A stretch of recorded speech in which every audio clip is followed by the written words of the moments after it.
Hi everyone, it's Ren here. Welcome to my room, guys. I have to stand a little bit further away from the screen today because, as you might notice, the closer I get, the more my face gets illuminated by this damn sun. So unlucky to get so much sun in the south of France. Well, welcome to my room anyway. If by any chance you notice a little bit of sluggishness on my part, or if I seem a little bit tired, it's not at all because I'm not happy to be talking to you. I actually got my booster vaccine this morning, so at the moment don't really have side effects, but they might crop up. So hopefully not right in the middle of that short video, but we'll see. We're going to continue discussing writing in this informal writing workshop series of videos.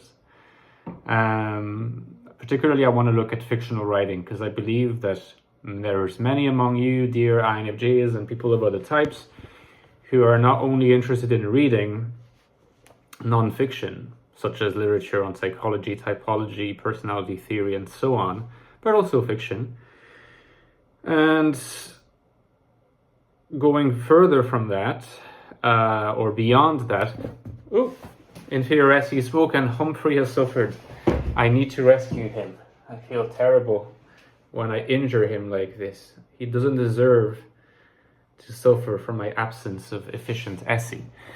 In any case, yeah, there's also people who probably write for themselves, for others, and write fiction. Now, before I move on, just keep in mind that I've written a book on the INFJ type, the Ecstatic Soul, the authoritative work on the INFJ consciousness. If you want to go further than what you can find online to learn about the INFJ personality, this is the book to get. All the links are available in the description box below to all the Amazon websites. If you have any questions about the book, if you can't find the website that you're looking for, just drop me a line and I'll get back to you as soon as I can. Within a few hours max, usually. Also, don't forget that you can support my Patreon page. I'm still looking for more donors to attain financial independence, so the link is provided at the top of the description box. Right. So, writing. You guys know that I write fiction and I write non-fiction, and I've published a couple books here and there. I think that INFJs are among the many types, among the 16 types, are among the most likely to express themselves in the written words, express themselves creatively in the written word as well. The sun seems to have cut me some slack so I can come back a little closer. And I think there's a number of reasons for that. Obviously, introverts, especially N-type introverts, are going to be drawn to the written word because sometimes they don't actually even get the chance to use speech all that often, because they spend more time listening, because they don't feel like intruding on other people. And they're maybe a little bit quick to think that by speaking and by taking part in conversation actively, they are intruding. So this leads to a kind of deficit in the balance between how much the INFJ would like to share, use of FE, seeing others as partners, sharing their insights, and how much they actually share. So there is a hunger there for more communication.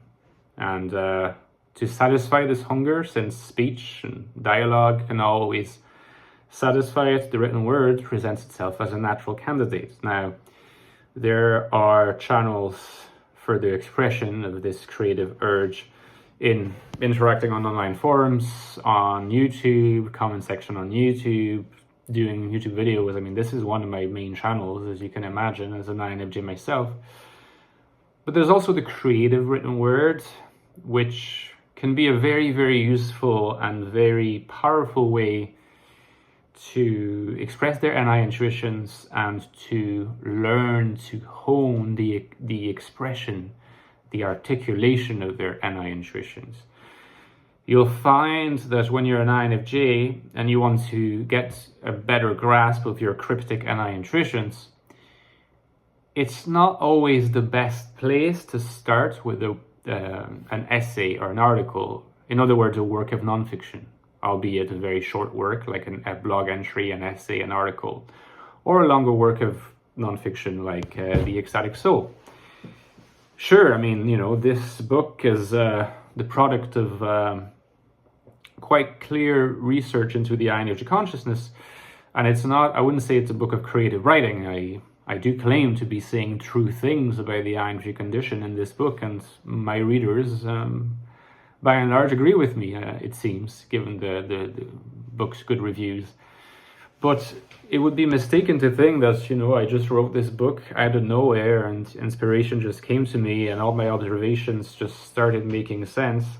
And so I just wrote them down and structured the book as well as I could, and it resulted in the Ecstatic Soul, The Ecstatic Soul is the accumulation and summation and structuring of a very large amount of NI intuitions aggregated over the years, sometimes in strings, sometimes separated by, large enough stretches of time, particularly if I was busy with other things.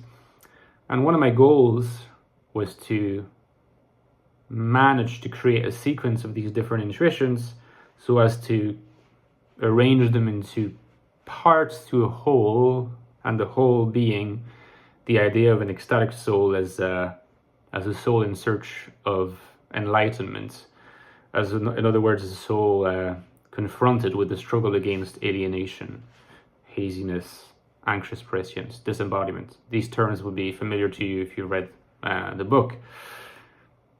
So there is a certain synthesizing at work in the book, but in order to get there, I actually had to do a lot of creative writing. I had to do a lot of creative writing to express the content of these intuitions in as raw a form as possible so that I could sort of look at them from a distance and manage to tap the essence of what was in those intuitions. I eventually managed to make a non-fictional sense of them. And some of them I managed to make non-fictional sense of pretty quickly, but in other cases, I really had to allow them to exist in the rawest form in which they existed in my consciousness. Symbols. And in order to get to the description of a symbol, it's quite useful to start with fictional writing, which is why I think that INFJs often have an urge and a craving for precisely this kind of fictional writing, where, if you like, the cryptic element in their intuitions is not seen as a weakness, but in fact often seen as a strength, because if a work of fiction has a cryptic element to it, this often will contribute to a sense of mystery and a sense of wanting to know where the plot is going on the reader's part. And so this can make for quite exciting reading if the characters are convincing, if the plot is appropriately woven together, and if the pacing is right. And there are technical aspects to this, of course, but at the very center of this, there is this idea that the NI intuition and its intrinsic obscurity, crypticness, can be an object of real appeal for the reader.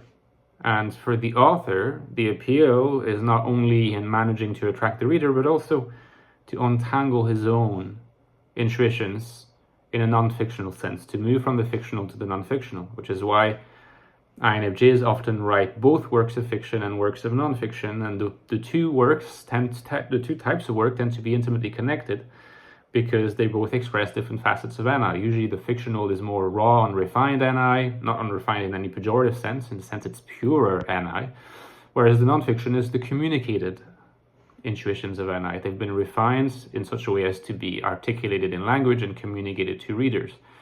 Don't underestimate the benefits of writing fiction for this particular purpose. Often we hear that INFPs, the NFPs, particularly INFPs, are ideally suited for writing fiction because FI, because NE, and so on. It is true that FI NE can be beautiful for writing fiction. It's just not exactly the same approach.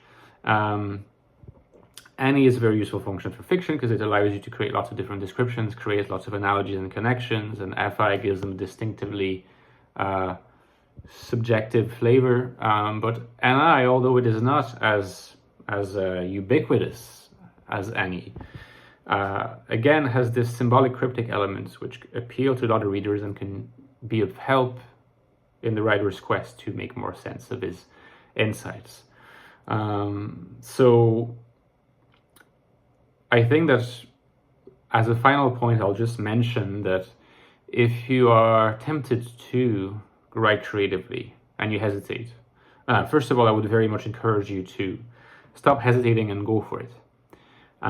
Because then you have two choices. You can either keep the creative writing for yourself and make sense of the contents by yourself, or you can decide that after all, maybe what you wrote is good and you want to get even better, and you like other people's opinions.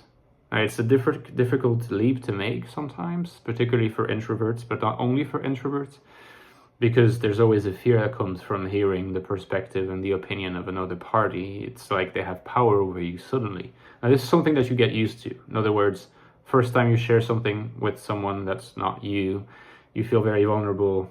The second time you feel a bit less vulnerable. The third time less vulnerable, until it comes a point where you're completely used to it by then. You look forward to what they have to say, but what they say you're able to take very constructively. Because ultimately, if you want to get better at writing creatively, if you don't just see it as a means to channel your intuitions and get to a level where you can express them in communicable form, if you also like the idea of expressing your intuitions creatively for the sake of it, because you see great creative power and potential in them, which is the case, then you should ultimately share what you wrote with people. And you can start with people you really trust, people you know to be kind in how they would express, kind and constructive in how they would express their criticism or their views, and take it incrementally from there. But you will not be able to improve if you don't test your writings.